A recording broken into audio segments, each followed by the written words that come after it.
Tunisia was colonized by the French in 1881 for 75 years when the Tunisians gained their independence in 1956.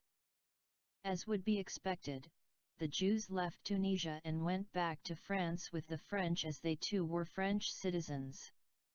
In 1955, the Tunisian Jewish population was 105,000. By 1960, that number dropped to 65,000 and by 1965 to 30,000.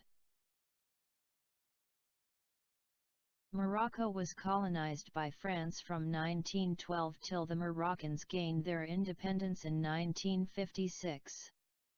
Once again, we see the Jews jumping ship and exiting the country. Many of them were French citizens and went back to France. In 1955, the Moroccan Jewish population was 280,000. After the Moroccan independence, that number dropped to 200,000 by 1960 and to 85,000 by 1965. Algeria was colonized by France from 1830 until it gained its independence in 1962, and that was the reason the Jews of Algeria left, many of them French citizens who went back to France. In 1960, the Jews of Algeria were 135,000. After Algerian independence in 1962, that number dropped to only 4,000. 131,000 Jews left immediately after the Algerian independence. Iraq. Why the Jews of Iraq left. The Zionists' leaders depended on Jews migrating to Palestine from everywhere, as they had already expelled 900,000 Palestinians and they desperately needed cheap labor from poor Jews of Iraq or Yemen or Egypt.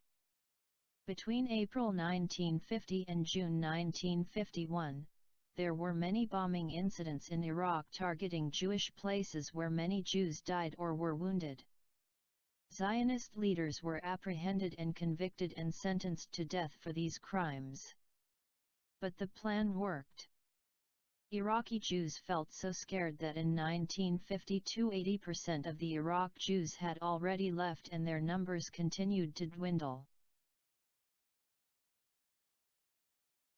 Iran. The Jewish population of Iran remained at 80,000 for many decades until King Mohammad Reza Pahlavi, who had become king in 1941, was overthrown by the current rulers of Iran in 1979. Once again, we see the Jews immediately getting out of the country, almost in a stampede. Yemen. Between June 1949 and September 1950, 93% of the more than 50,000 Yemenite Jews were secretly airlifted to Palestine. British and American planes made some 380 flights from Aden, Yemen to Palestine. Yemen was a very poor and underdeveloped country, and the Yemeni Jews wouldn't have needed any convincing to make the trip. In 1948, 900,000 Palestinians were expelled, and the European Jews unaccustomed to farming desperately needed cheap labor to do the farming for them, and the Yemenis were airlifted for that reason. Tunisia and Morocco gained their independence from France in 1956 and Algeria in 1962. By 1963, the Jewish population of France rose to 500,000 from 275,000 in 1955, an increase of 225,000. Those were the Jews returning to France as they were French citizens.